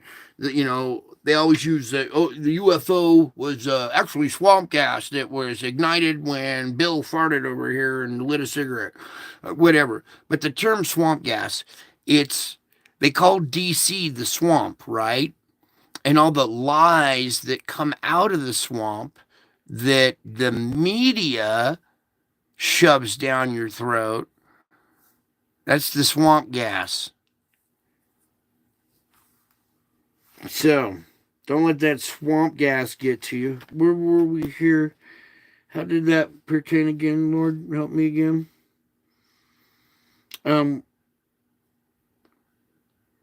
yeah, so when you take for granted life, salvation, and sunshine, flowers, all the different blessings, all the gifts, you look for what's wrong and you refuse to enjoy life until that's fixed.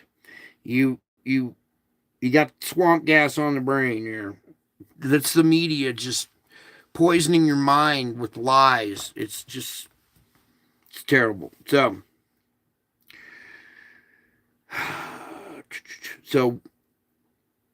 you look for what when that happens, when you look for what's wrong and you refuse to enjoy life until that's fixed. When you approach me with thanksgiving, the light of my presence pours into you, transforming you through and through. So when you're got that mindset, oh, I want this and everything's wrong and I refuse to enjoy life until that's fixed, bring it to me, approach me with thanksgiving. The moment you do that, try it. Just try it. Because the moment you do that, the light of my presence pours into you, transforming you through and through. All of a sudden, you're not so focused on the one thing that didn't go right. You're focused on me now, thinking about me, which, when you try it, transforms you through and through. The light of my presence starts to pour into you, especially this audience who knows me.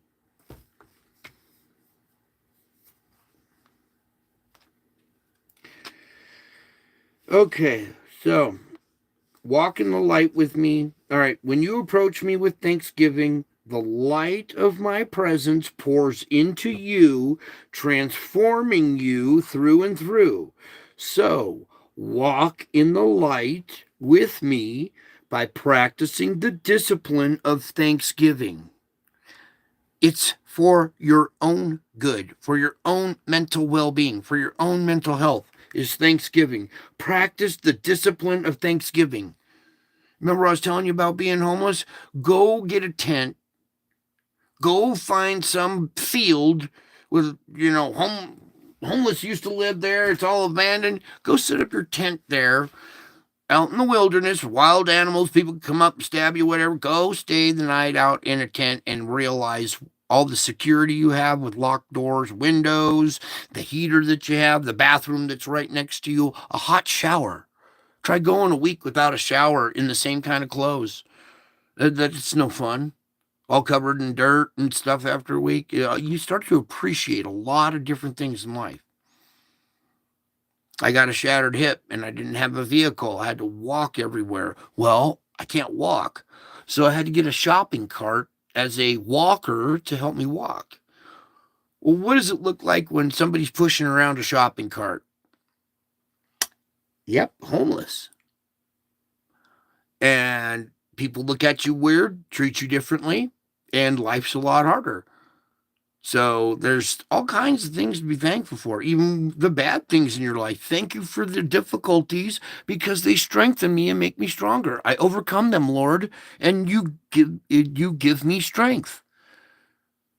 I would have been weaker if I had not overcome that trial that you gave me.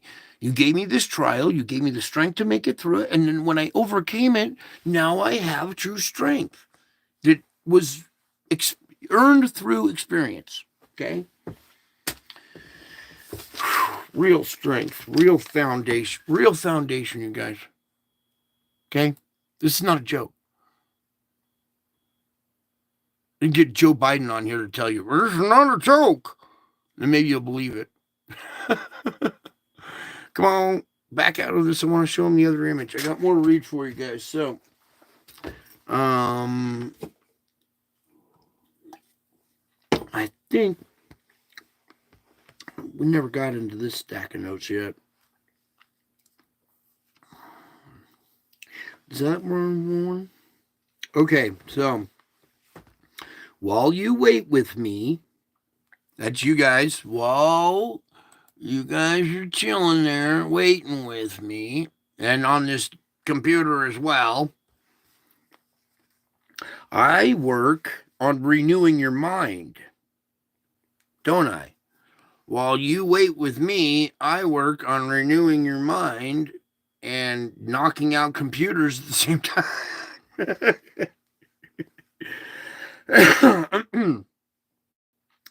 Come on back, please, because it's very important we had that one image to these beautiful words.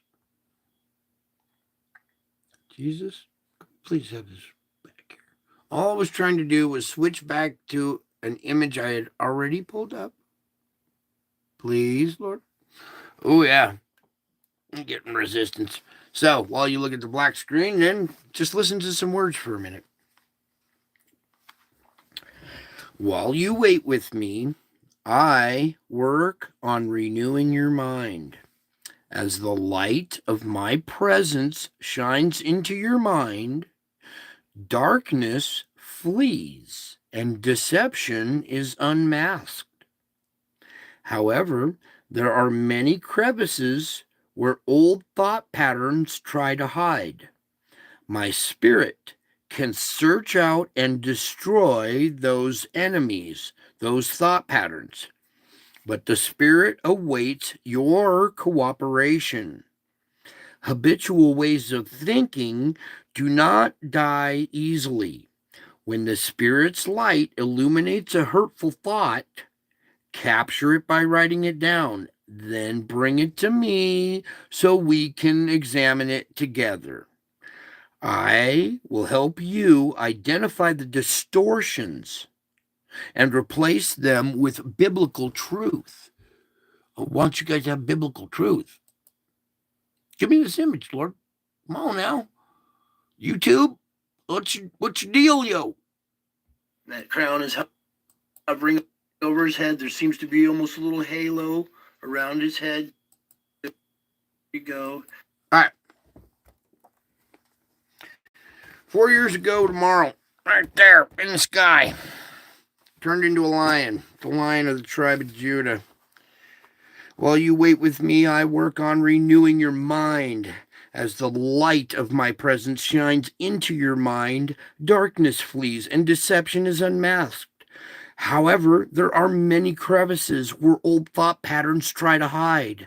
My spirit can search out and destroy those thought patterns, but it awaits your cooperation. Habitual ways of thinking do not die easily. When the spirit's light illuminates a hurtful thought, capture it by writing it down, then bring it to me so we can examine it together. I will help you identify the distortions and replace them with biblical truth.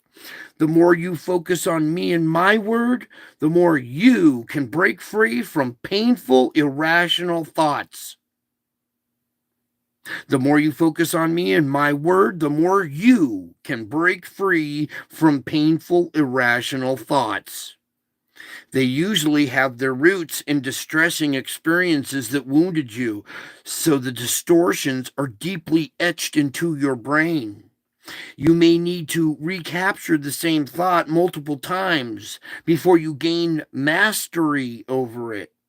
But all that effort leads to a marvelous result: increased ability to live freely and enjoy my presence.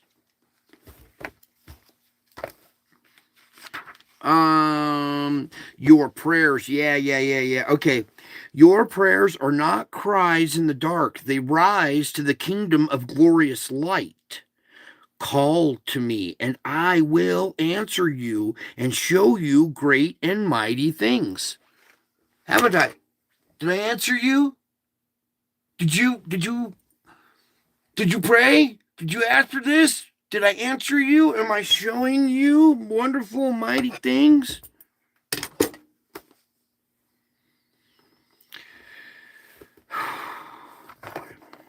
All right, let's try this again. Your prayers are not cries in the dark. They rise to my kingdom of glorious light. Call to me, and I will answer you and show you great and mighty things. Mankind has long been plagued with eyes that do not see, eyes that do not see what is most important. People often fail to perceive the most obvious things.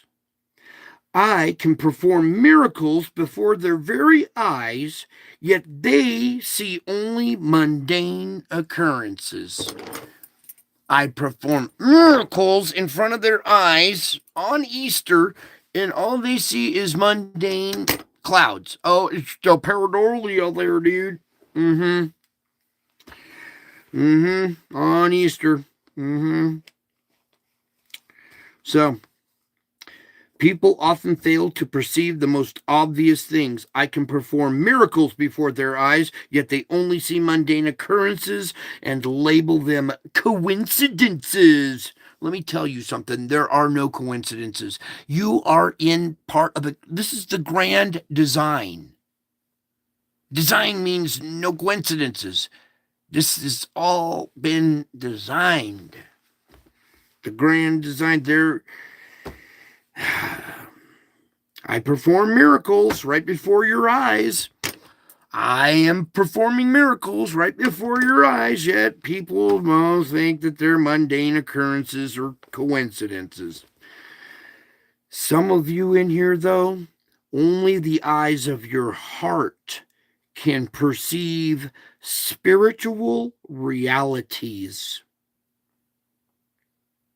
I perform miracles before their eyes, yet they only see mundane occurrences or coincidences. Only the eyes of your heart can perceive spiritual realities.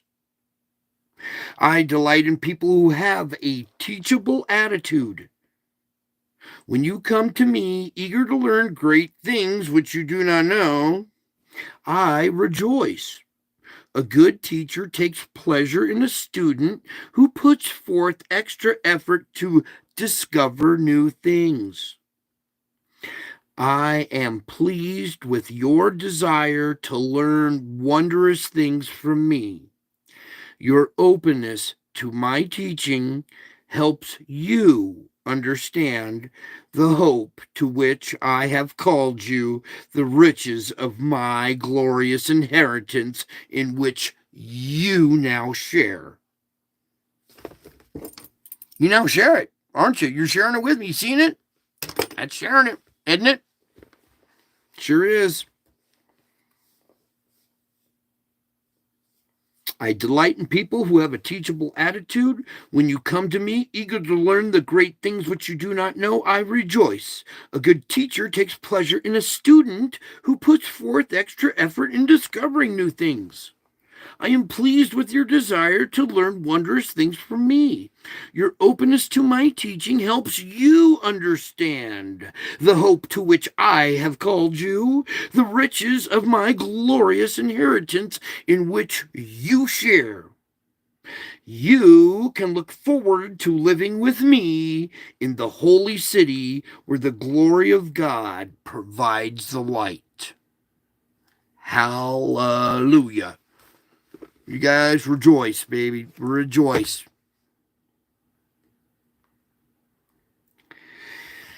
The backside of this one, too. Okay, as the world grows increasingly dark, remember that you are the light of the world. Because I am in you, you are reflecting out what I gave you. So, as the world grows increasingly dark, remember that you are the light of the world. Don't waste energy lamenting bad things over which you have no control. Quit doing that. Quit wasting energy lamenting over bad things over which you have no control. Pray about these matters, but refuse to let them haunt your thoughts. Instead, focus your energies on doing what you can to brighten the place where I have put you. Instead, focus your energies on doing what you can to brighten the place where I have put you. Use your time, talents, and resources to push back the darkness. Shine my light into the world. I am the true light that shines on in the darkness. Look at this. Come here. No. This one, please. Midge. Hello. Not completely sold on this elaborate hoax. Anything that might tell us.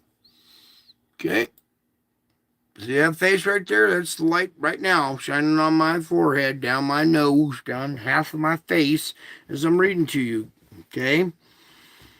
As the world grows increasingly dark, remember that you are the light of the world. Don't waste energy lamenting over bad things which you have no control. Pray about these matters, but refuse to let them haunt your thoughts. Instead, focus your energies on doing what you can to brighten the place where I have put you. Use your time, talents, and resources to push back the darkness. Shine my light into the world. I am the true light that shines on in the darkness. The true light that shines on in the darkness.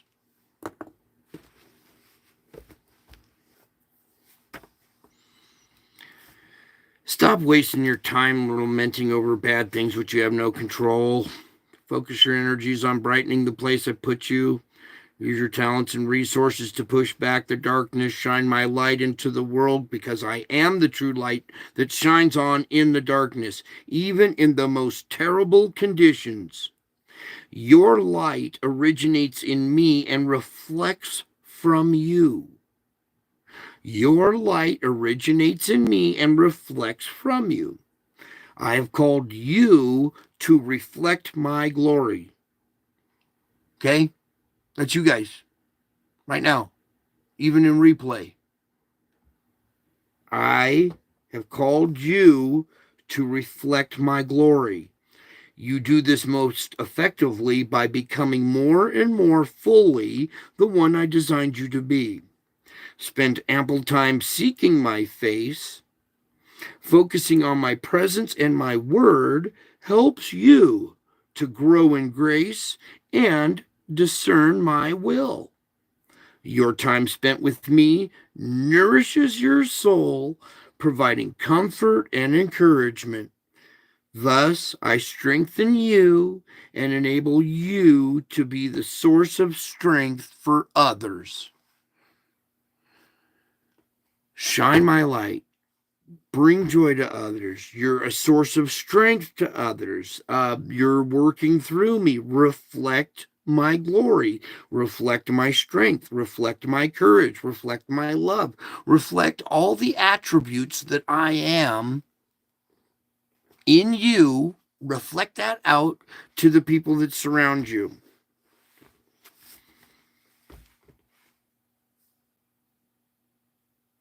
Thus, I strengthen you and enable you to become a source of strength for others. They're going to need it in the coming days. You're going to be a source of strength for others. They're going to be losing their marbles, and you're going to be that source of strength. They're going to be, how do you do that? How are you able to maintain your composure when all hell's breaking loose? And you're going to be able to say, well, I know that God exists. I know he's real. He loves me, and he loves you too. If you just turn towards him and believe in him. Actually, believe him. See, we got a problem here. People say they believe in God, but that's not the thing. It's not believe in God. Do you believe God? Take the word in out of that phrase. Do you believe God? Do you believe what he told you in the Bible? He didn't write the Bible. That's a testimony of many of his friends. Okay? So do you believe God? Not believe in him. Do you believe him and what he wrote and what he said? You do. You see the signs coming. Some of you have eyes to see, ears to hear me. It's good. I love you guys. I miss you guys so much. What else did I have for more notes? Oh, so a lot of bad things are going on in the spiritual realm. There's negative in the spiritual realm as well. I showed you demons and Satan and stuff. You guys got a bunch of the power elite are all a bunch of warlocks and witches. They're all performing ceremonies, doing their witchcraft and their warlock junk. Doing this. I'm not gonna explain this stuff to you the other night.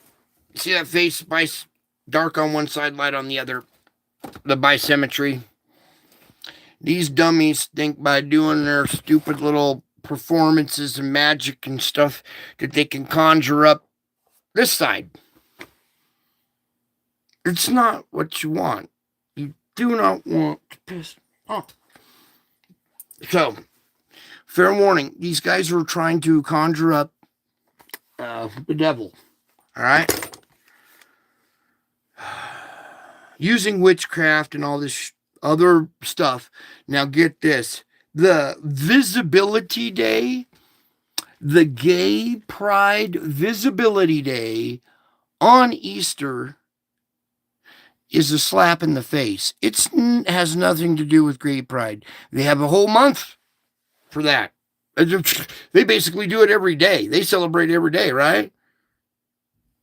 So, it's not about gay pride. It's a slap in the face. And I know a slap in the face when I get one, okay? See, I know a slap in the face when it's my face you're slapping. Let me just warn you guys. The people who are on my good side are beloved, and you have nothing to fear. It's the people that are conjuring up and trying to get me provoked, pushing my buttons. I know what you're doing out there. I know what you're thinking. I know what your plans are. And I feel you. I hear you. I see your ceremonies trying to conjure up my bad side. And let me warn you, you do not want to see my bad side. Be my friend. I love you. I'm your father. I'm good counsel. I have answers for your mental health. But fair warning to all the people, the good people out there, you got some opposition people out there that are doing nasty, nasty ceremonies. I can't even tell you what they are. They would put a mental image in your brain that would scar you for life. And you wouldn't like me anymore. You'd be like, oh, you put that image in my head. This image is way better than the ceremonies and stuff they're performing. All to conjure up my bad side to get my goat, to get me going or whatever. Well, I have overcome that. All right, there's all kinds of spiritual attacks pushing every single button I have and ones that I didn't know I have. Thankfully, I got Jesus holding me by my right hand.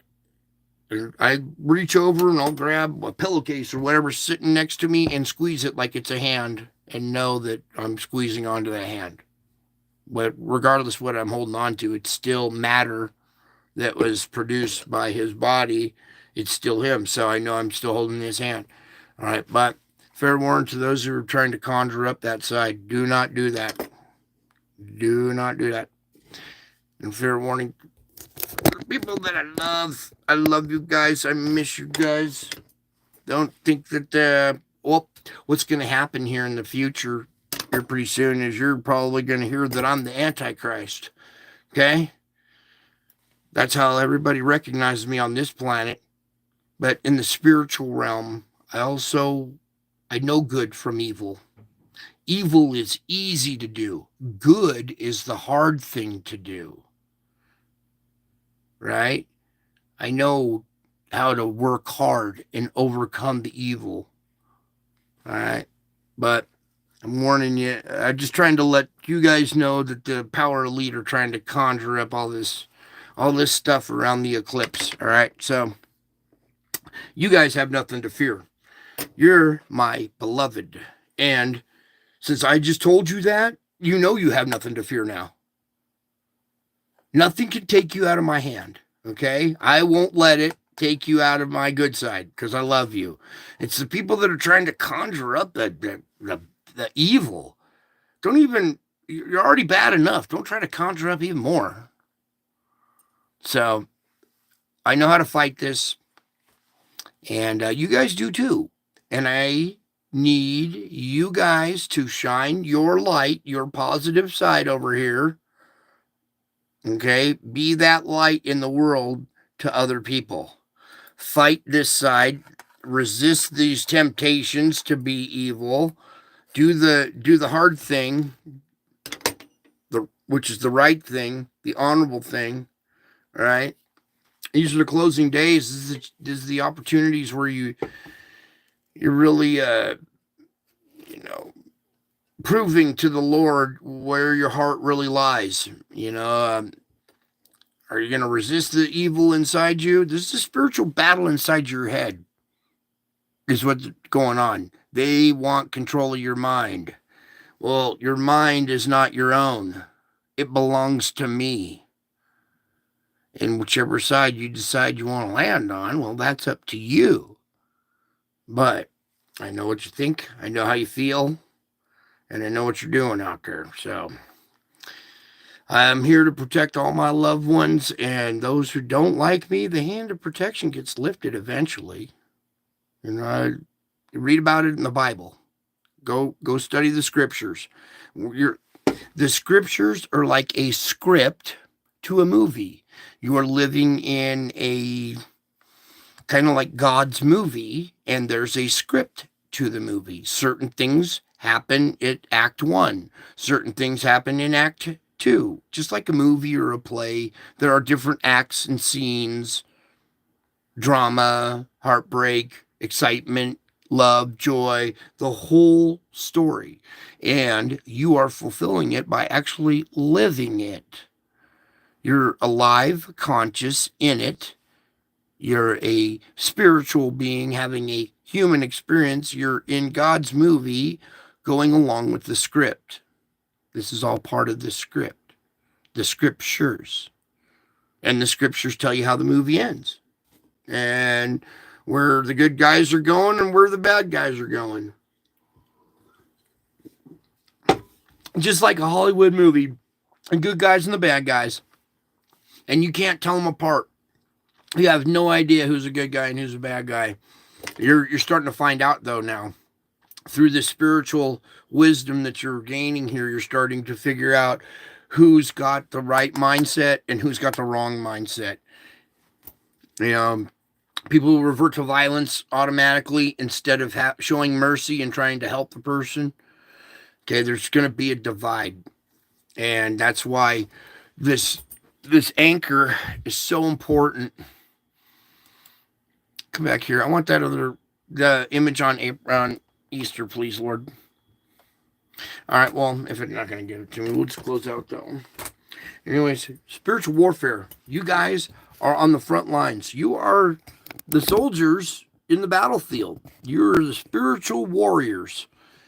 I'm the general, and you guys are out there fighting the battle with me. Okay? And we have victory. We do win. Already been done. The script tells you. In the end, the good guys win. It's like, haven't you seen this movie before?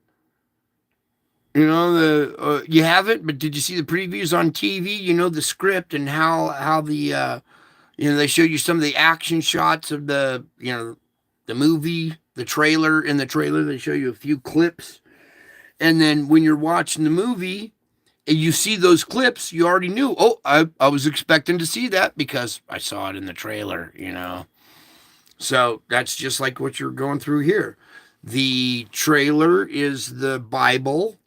You're seeing the clips, and they're playing out in front of you now as you're living the movie. And everybody that's in the other realm is in the audience watching you guys on the screen, watching it. You're the actor on the screen playing out your life. They're watching you like the Truman Show. Ooh, don't you do that to me when I'm talking. Like the Truman Show, it's similar to where all the entities in the other realm are all watching you like they're the audience and you're the actor up on screen. They're looking down from above watching what's going on down below. And everybody in the universe, every entity knows who I am. They know me. They know they're all showing up to see what I'm doing here, right? And the only people that don't know in the entire universe, out of all the realms, are the people that are, most of the people that are alive here on this earth, that are still alive. But everybody that's passed, sitting right next to me.